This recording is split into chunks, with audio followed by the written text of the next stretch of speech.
یہ بھی ہمارے مسلک میں دوسرے مسالک سے آیا ہے. یہ ختم قرآن. ختم قرآن کیا ہے؟ قرآن تو کبھی ختم ہو ہی نہیں سکتا.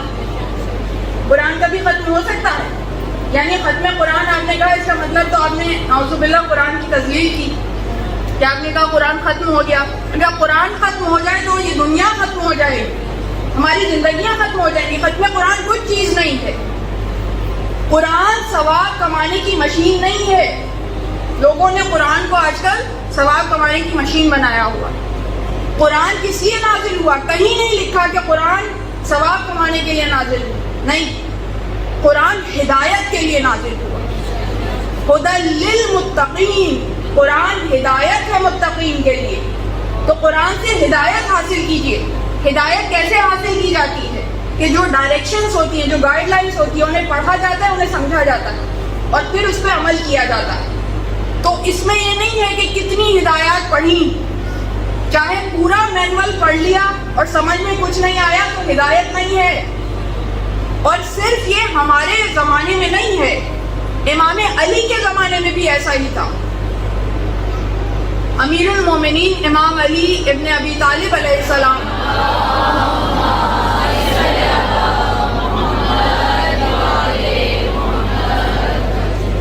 اپنے زمانے کے قاریان قرآن کو، وہ قاریان قرآن کون ہیں؟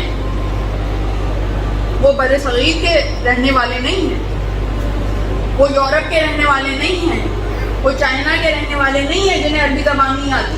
انہی کے زمانے کے عرب کے رہنے والے، ان کے بارے میں کہتے ہیں کہ کتنے ہی قاریان قرآن ایسے ہیں کہ جو خوش لہن ہیں. اور یہ وہ قاریان قرآن تھے کہ لوگ باہر کھڑے ہو کے جب وہ قرأت کرتے تھے تو لوگ قطار میں ان کی قرأت سنا کرتے تھے. اتنے خوش لہن آواز میں پڑھا کرتے تھے. اور ظاہر عربی ہیں تو زبان بھی جانتے ہیں، ایسا نہیں ہے کہ بس پڑھ رہے ہیں، زبان جانتے ہیں. مگر ان کے بارے میں علی کہتے ہیں کہ کتنے قاریان قرآن ایسے ہیں کہ جن کے قرآن ان کے حلق سے نیچے نہیں اترے. کتنے قاریان قرآن ایسے ہیں جن کے قرآن ان کے حلق سے نیچے نہیں اترے. اس کا کیا مطلب ہے؟ یعنی منہ ہی منہ میں دہراتے رہے، تلاوت پہ تلاوت ہوتی رہی، مگر جب تک قلب پہ اثر نہ ہو ہدایت نہیں ملتی. جب تک قلب پہ اثر نہ ہو کردار میں تبدیلی نہیں آتی. علی نے نشاندہی کی اور ہم نے دیکھا کہ ایسے کتنے ہی قاریان قرآن علی کے مقابلے میں آئے، حسن کے مقابلے میں آئے، کربلا میں حسین کے مقابلے میں آئے، کہ جو تلاوتوں پہ تلاوت کر رہے تھے مگر عمل کیا تھا؟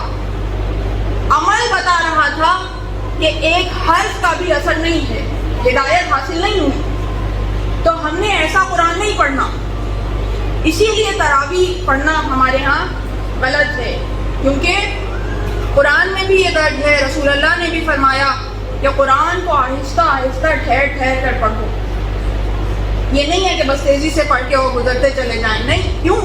ہدایت کے لیے آیا. ہدایت آہستہ آہستہ سمجھ کے حاصل کی جاتی ہے، عقل کو استعمال کر کے حاصل کی جاتی ہے. تو کوانٹٹی پہ توجہ نہ ہو، کوالٹی پہ توجہ ہو.